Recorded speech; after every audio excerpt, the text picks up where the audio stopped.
Donc la question, c'est de savoir est-ce que mécréance et polythéisme, est-ce que shirk, polythéisme et kufr, c'est la même chose ou non?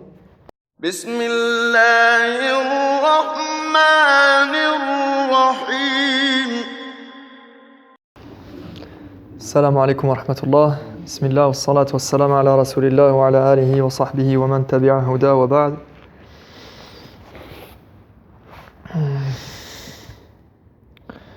Alors, on a commencé à voir le chapitre qui concerne la mécréance, al-kufr.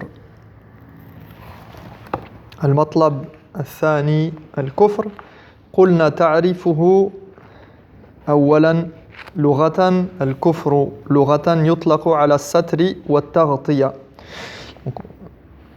وشرعا ضد الإيمان وهو عدم الإيمان بالله ورسوله سواء كان معه تكذيب أو لم يكن معه تكذيب بل عن شك وريب أو إعراض عن ذلك حسدا وكبرا أو اتباعا لبعض الأهواء الصارفة عن اتباع الرسالة. Alors je reprends ce qu'on a dit la semaine dernière rapidement et je voulais reprendre juste une mas'ala sur laquelle j'avais terminé. On avait dit que donc la mécréance, on a parlé du sens de la mécréance, du mot kufr, et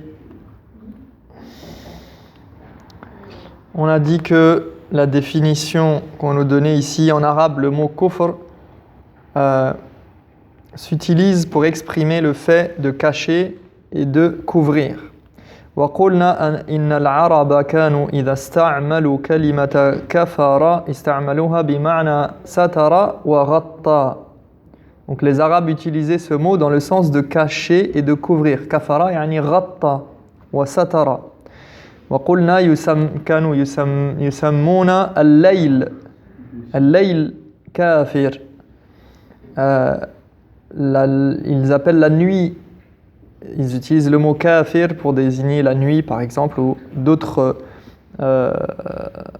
d'autres phénomènes de leur quotidien. On avait dit alladhi yahmilu as-silah مثلا يسمونه كافر كذلك فيستعملون كلمة كفر وكافر لأمور مختلفة متعددة. قال عز وجل في سورة الحديد كمثل غيث أعجب الكفار نباته. Donc on appelle kafir la nuit, en arabe on appelle la nuit, on appelle celui qui porte les armes, plusieurs choses. On peut employer le mot kafir pour désigner plusieurs choses au niveau de la langue arabe. Et on appelle aussi kafir l'agriculteur. Al-kafir huwa zari' alladhi yazra' huwa yusamma kafiran. Pourquoi? Car il cache la graine dans la terre ou bien recouvre la graine de terre. Voilà pourquoi Allah subhanahu wa ta'ala utilise ce mot dans ce sens dans sourate Al-Hadid. قال تعالى اعلموا أنما الحياة الدنيا لعب ولهو وزينة وتفاخر بينكم وتكاثر في الأموال والأولاد كمثل غيث أعجب الكفار نباته عليكم السلام ورحمة الله ثم يهيج فتراه مصفرا ثم يكون حطاما وفي الآخرة عذاب شديد ومغفرة من الله ورضوان وما الحياة الدنيا إلا متاع الغرور. Allah nous dit, sachez que la vie d'ici-bas n'est que jeu et frivolité, apparat et futile rivalité, ainsi que joute sur la quantité de richesses et le nombre d'enfants. Il compare donc ici la vie, il nous donne l'exemple de la vie d'ici-bas, et il nous dit que la vie d'ici-bas, ce n'est que jeu et frivolité. Et des disputes sur la quantité de richesses et la quantité d'enfants que nous pouvons avoir. Et il dit kamathali ghaythin, il dit elle est semblable, donc la vie d'ici-bas elle est elle disparaît aussi rapidement que quoi? Que la pluie. كَمَثَلِ غَيْثٍ أَعْجَبَ الْكُفَّارَ نَبَاتُهُ. Elle est semblable à une pluie qui fait pousser une végétation qui, وَهَذَا مَحَلُّ الشَّاهِدِ, après avoir charmé un instant, les cultivateurs se fanent, jaunissent et tombent en débris. Et vous savez qu'il donne, Allah subhanahu wa ta'ala, dans ce genre de verset, il donne en parabole, il donne une métaphore et les croyants en général, ou les êtres humains de manière plus large, mais comme on l'avait dit et comme vous le savez dans sourate Al-Fath, où il dit يُعْجِبُ الزُّرَّاعَ لِيَغِيظَ بِهِمُ الْكُفَّارِ. Il dit, il utilise donc az-zurra', le terme zurra', le terme cultivateur, et ici dans le verset le terme kuffar. Donc cette parabole, elle est là pour désigner les croyants et pour désigner le rapport à la foi, etc. Et donc ici, Allah il dit, après avoir charmé un instant les cultivateurs az-zurra'. كَمَثَلِ غَيْثٍ أَعْجَبَ الْكُفَّارِ. Ici, il a employé le mot kuffar, il n'a pas employé le mot zurra'. Donc le mot kuffar, ici, il désigne les cultivateurs. Al-kafir, الذي يغطي الحب بالأرض. Donc il dit, après avoir un instant, donc cette vie d'ici-bas, après avoir charmé les cultivateurs, donc celui qui a fait pousser la graine et qui voit la graine pousser et devenir magnifique et donner des fruits, c'est l'exemple de la vie d'ici-bas. Celui qui vit sur cette terre, l'être humain, il est charmé par tout ce qu'il va retrouver dans cette vie d'ici-bas, ce qu'il va retrouver comme comme beauté de cette vie, comme jouissance éphémère. Eh bien, c'est quelque chose qui va lui plaire et qui va le charmer. Eh bien, c'est la même chose pour le cultivateur. Le cultivateur, il va voir pousser ses graines, il va trouver de la beauté là-dedans. Et Allah nous dit, eh bien, cette beauté, elle est éphémère et elle se fane, elle jaunit et tombe en débris. Dans la vie future, il y aura soit un terrible tourment, soit le pardon de Dieu et son agrément. Quant à la vie d'ici-bas, elle n'est que jouissance éphémère. Donc voilà la réalité de cette vie, de cette dunya, de cette vie d'ici-bas qui disparaît aussi vite qu'elle est apparue. Et donc ici, pourquoi je vous parle de ça? Parce que le terme qui est employé, c'est kuffar.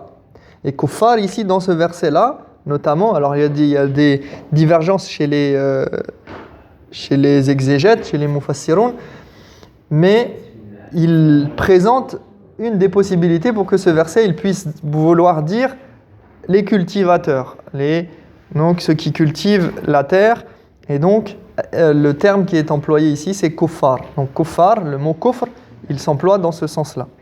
On avait dit que shar'an, donc dans la terminologie religieuse, la mécréance, eh bien, c'est l'antonyme de la foi. C'est ce qui s'oppose à la foi. C'est-à-dire ne pas croire en Dieu et en son prophète, sallallahu alayhi wa sallam, que ce soit par reniement ou non, ou par contestation, comme le fait de douter ou de se détourner du message par jalousie et orgueil, ou par désir de suivre ses propres envies au détriment du message.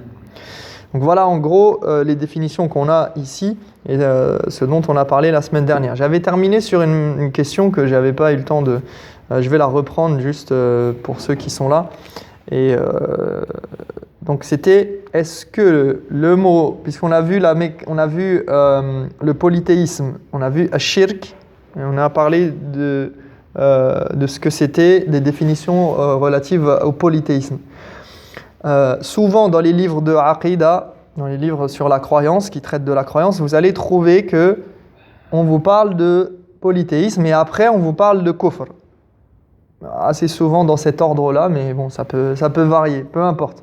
L'essentiel, c'est qu'on vous parle de shirk et on vous parle de kufr. Et quand vous entendez parler dans kalam al-ulama, tasma'un itlaq ou isti'mal هاتين الكلمتين الكفر والشرك. Et donc la question c'est de savoir est-ce que mécréance et polythéisme, est-ce que shirk, polythéisme et kufr, c'est la même chose ou non? Est-ce que ça revient à la même chose? Donc, هل الكفر بمعنى الشرك وهل لهما علاقة ببعضهما? Donc la question c'est est-ce que le polythéisme et la mécréance sont liés et quel est le lien entre les deux? Et j'avais dit que, donc j'avais terminé par ça en disant que هذه المسألة للعلماء فيها قولان. Donc il y a deux avis chez les savants. ذهب فريق من العلماء إلى أن الشرك والكفر بمعنى واحد يعني مترادفان تماما. Certains savants disent que les deux mots sont synonymes et qu'il n'y a aucune différence entre les deux. Ce sont deux mots pour dire la même chose. وذهب فريق آخر من العلماء إلى التفريق بينهما وأن الكفر أعم من الشرك. D'autres savants distinguent les deux en disant que le mot mécréance englobe le mot polythéisme et d'autres choses encore. Donc le mot mécréance, il a été mis pour désigner le polythéisme, shirk, mais aussi d'autres péchés, d'autres grands péchés. قال أبو هلال العسكري في كتاب الفروق اللغوية. Donc Abu Hilal al-Askari, le grand poète et homme de lettres, dit dans son ouvrage Les différences linguistiques, il dit Al-Kufru ismun yaqa'u ala durubin min al-dhunub, faminha al-shirku billah, wa minha al-jahd lin-nubuwa, wa minha istihlalu ma harrama Allah, wa huwa raji'un aydan ila jahd al-nubuwa, wa ghayru dhalika mimma yatulu al-kalamu fihi, wa asluhu al-taghtiya. Donc il nous explique, il dit la mécréance est un terme qui désigne différentes sortes de péchés, parmi lesquels le polythéisme, le reniement de la prophétie, la légitimation de l'interdit, qui revient à renier la prophétie, et plein d'autres choses encore qu'il faudrait développer longuement, et son origine vient de l'idée de couvrir.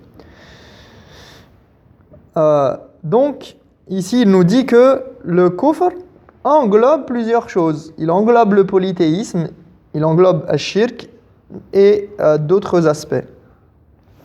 وهذا أيضا هو الذي قال به الإمام النووي رحمه الله قال إن الشرك والكفر قد يطلقان بمعنى واحد والكفر بالله تعالى والشرك والكفر وقد يفرق بينهما فيخص الشرك بعبدة الأوثان وغيرها من المخلوقات مع اعترافهم بالله ككفار قريش فيكون الكفر أعم من الشرك والله أعلم. Donc c'est aussi l'avis de l'imam al-Nawawi qui dit le polythéisme et la mécréance peuvent signifier la même chose et peuvent désigner deux choses différentes. Dans ce cas, le polythéisme a un sens plus restreint et désigne les adorateurs d'idoles et autres créatures, bien qu'ils reconnaissent en même temps Dieu, à l'instar des mécréants de Quraysh. La mécréance est alors plus large que le polythéisme. ولعل ما ذهب إليه الإمام النووي هو الأرجح أن العلاقة بين الكفر والشرك علاقة عموم وخصوص فكل وخصوص مطلق يعني عموم وخصوص فكل الشرك كفر وليس كل كفر شرك. Donc, ce que dit l'imam al-Nawawi est un avis qui prend tout son sens et l'idée serait que tout polythéisme serait de la mécréance. Donc, le polythéisme, shirk, c'est forcément du kufr, alors que l'inverse n'est pas vrai. Toute mécréance n'est pas forcément du polythéisme. ويضربون لذلك مثالا إبليس قالوا إبليس هل كان مشركا هل عبد مع الله غيره فنقول قد نقول لا ولكنه كان كافرا إلا إبليس أبى واستكبر وكان من الكافرين كفر لأنه رفض الانقياد لله عز وجل إذن الكفر أعم من الشرك فيشمل الشرك وغيره. Donc l'exemple qui est donné et avancé par certains savants, c'est de dire que le diable, il n'était pas polythéiste, il n'adorait pas d'autre chose en dehors d'Allah, mais il était mécréant, et comme l'a dit Allah subhanahu wa ta'ala, il a utilisé le terme kana min al-kafirin, il faisait partie des mécréants. Pourquoi ? Parce qu'il a refusé de se soumettre à Allah subhanahu wa ta'ala.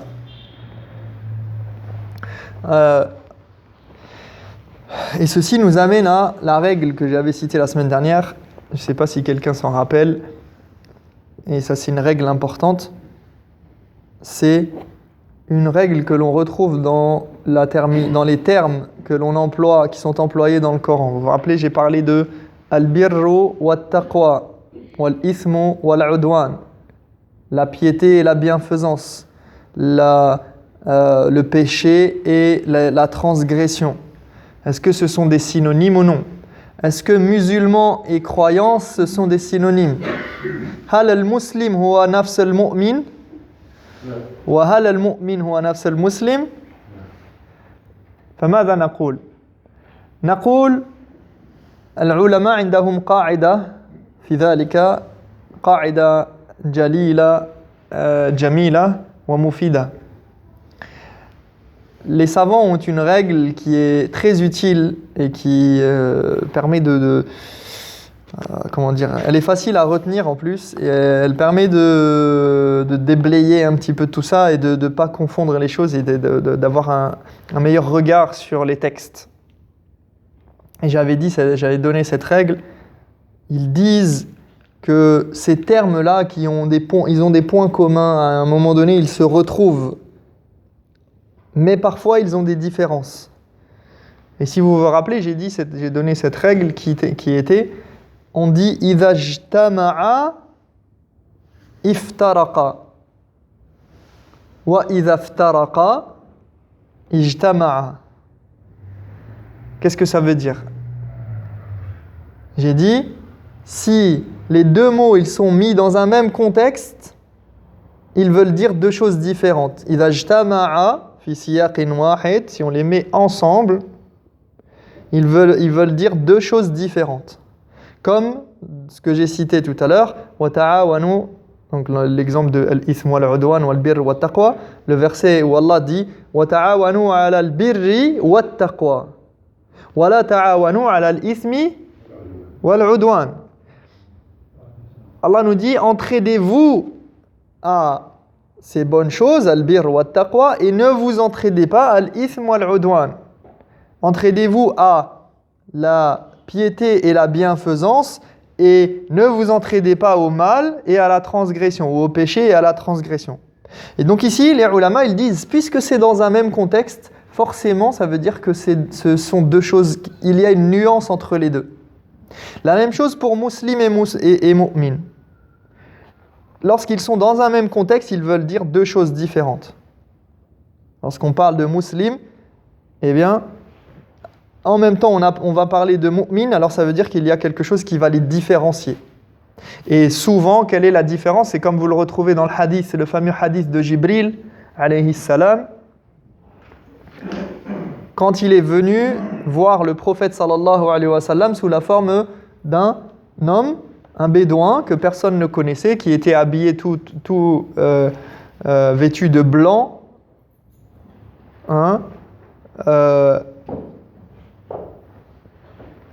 d'un blanc immaculé, alors qu'il vient de nulle part, il vient d'un endroit, il est censé être un voyageur.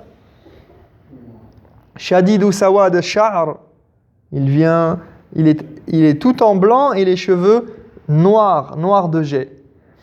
Et il s'assoit auprès du prophète sallallahu alayhi wa sallam et lui demande de lui enseigner l'islam. Et dans ce fameux hadith, vous savez que le prophète sallallahu alayhi wa sallam va lui enseigner les différentes étapes de la foi et les différents degrés. Et il va citer l'islam, al-iman et al-ihsan. Donc il va donner 3 degrés. Et on va comprendre que l'islam et l'iman, le muslim et le mu'min, peuvent être dans ce cas différents parce qu'on va parler de l'islam pour ce qui est de des actes apparents et de ce qui est des choses relatives au corps, parce que les piliers de l'islam, c'est quoi les piliers de l'islam? Ash-shahada, ça vient de la bouche, le témoignage. La salat, c'est fait avec les membres. La zakat, c'est fait avec notre argent. Le jeûne, c'est... on ne peut pas savoir si quelqu'un jeûne ou ne jeûne pas. Et c'est quelque chose qui est fait quand même avec le corps, même si c'est un délaissement. Et le pèlerinage. Tous ces actes-là, vous êtes bien d'accord avec moi, ce sont des actes apparents. Des choses qu'on peut voir ou en tout cas qui sont faites avec le corps et on ne peut pas savoir ce qu'il y a à l'intérieur de la personne. Par contre, al-iman, quand il a donné les piliers de l'iman, de la foi, il a dit an tu'mina billahi wa malaikatihi wa kutubihi wa rusulihi. D'accord? Wa bil yawmil akhir wa bil qadari khayrihi wa sharrihi wa murrihi wa hulwihi dans une version. Donc il a donné les piliers de la foi. Les piliers de la foi, c'est des choses qui sont dans le cœur. Donc maintenant, on est passé à une nouvelle étape. On est passé à quelque chose qui est ancré dans le cœur. J'avais cité les Bédouins sont venus voir le prophète sallam dans Surat al-Hujurat. Le verset nous dit que ils ont dit nous avons cru. Et Allah leur rétorque, il dit ne dites pas encore nous avons cru, dites plutôt la vérité de votre être. Pour l'instant, vous n'êtes pas encore des croyants, vous êtes des simples musulmans, donc dites aslamna, nous nous sommes soumis. Mais est-ce que quand il dit ça, ça veut dire que ce ne sont pas du tout des croyants? Non, c'est juste pour dire que déjà vous êtes dans la première étape et maintenant il y a la deuxième étape. Donc cette règle-là, elle nous explique, elle nous fait comprendre que lorsqu'ils sont dans un même contexte, ils veulent dire deux choses différentes. Mais quand ils sont dans des contextes différents, ils veulent dire la même chose. Quand ils sont tout seuls, quand on dit al-mu'min ou quand on dit al-muslim, en règle générale, ou enfin d'une manière générale, peut-être qu'il peut y avoir des exceptions, mais c'est une règle qui nous aide à comprendre cela d'une manière assez générale et qu'on peut retrouver dans beaucoup de situations. Lorsque vous avez ça, dites-vous bien que ce sont des mots qui peuvent être interchangés dans certaines situations. On peut vous appeler muslim ou mu'min, quand on dit ayyuhal mu'minun, ayyuhal muslimun, c'est la même chose. D'accord? Ça c'est important. Et du coup, al-kufr wa shirk, eh bien ça marche aussi dans cet esprit-là. C'est pour ça que l'imam Nawawi a donné cet avis-là sur leur différenciation et en disant que eh bien, le kufr, dans certaines situations, il peut être plus large, et il peut avoir un sens plus large. On continue la lecture. Anwa'ul kufr. Donc on va passer ici aux différentes sortes de mécréances. On nous dit al-kufru naw'an, kufrun akbar wa kufrun asghar. فالكفر الأكبر هو الموجب للخلود في النار والأصغر موجب لاستحقاق الوعيد دون الخلود.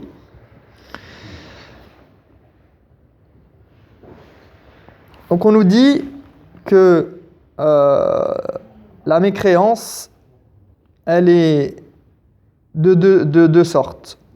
Les sortes de mécréance, on nous dit il existe deux types de mécréance. Deux types de mécréance du point de vue de quoi? Du point de vue de sa gravité. Et on va toujours les ulama, ils parlent de kufr akbar et kufr asghar. Comme on avait vu le polythéisme majeur et le polythéisme mineur, eh bien on va voir la mécréance majeure et la mécréance mineure. Et on nous dit que la mécréance majeure, on va les différencier comment? On va les différencier par leur finalité. Quelle est leur finalité?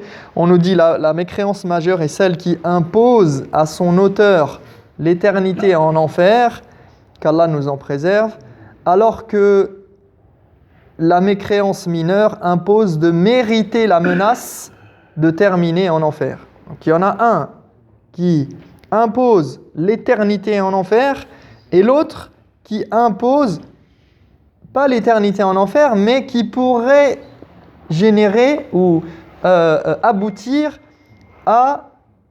au fait de mériter la menace de terminer en enfer.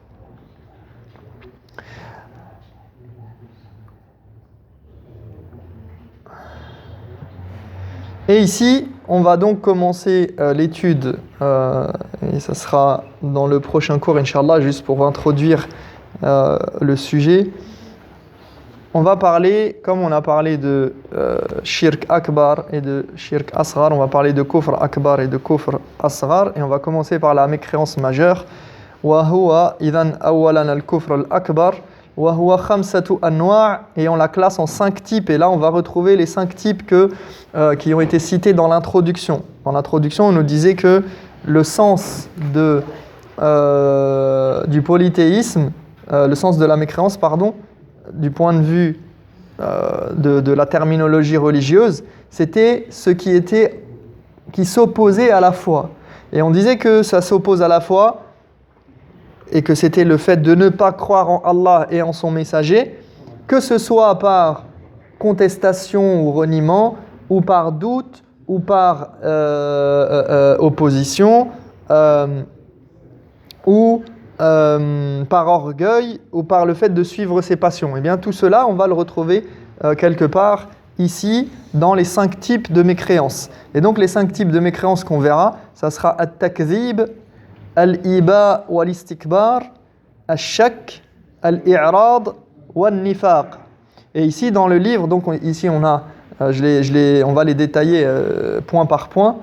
On verra qu'ils ont mis an-nifaq dans le kufr. Habituellement, enfin très souvent, on peut retrouver dans les livres de Aqidah qu'on nous parle de polythéisme, de mécréance et ensuite d'hypocrisie. Ici, ils ont mis l'hypocrisie dans la mécréance puisque c'est une forme de mécréance d'un certain point de vue. Mais encore une fois, dans ce genre de livres et quand on étudie la Aqidah ou d'autres choses, pensez bien que il peut y avoir des fois des divergences des manières d'appréhender les choses différentes. Ne vous braquez pas. Si on vous dit dans un livre qu'il y a 5 types de mécréance et dans un autre livre qu'il y en a 6, c'est pas un problème, c'est pas une divergence, pas une vraie divergence. C'est une manière de classifier les choses et d'organiser les choses. Et de voir, il voit une subtilité que l'autre n'a pas vue, ou l'autre il fait rentrer cet élément-là dans quelque chose d'autre. Ça n'a pas une grande importance. L'essentiel, c'est d'avoir une vision globale et d'avoir, d'arriver un petit peu à déceler des différences dans tout ça pour pouvoir classer les choses, pour pouvoir remettre les choses en place et comprendre un petit peu ce qu'on nous dit et savoir un peu mieux ce qui se dit dans les textes. نكتفي بهذا ونسأل الله تبارك وتعالى أن يفقهنا في ديننا. سبحانك اللهم وبحمدك أشهد أن لا إله إلا أنت أستغفرك وأتوب إليك وبارك الله فيكم.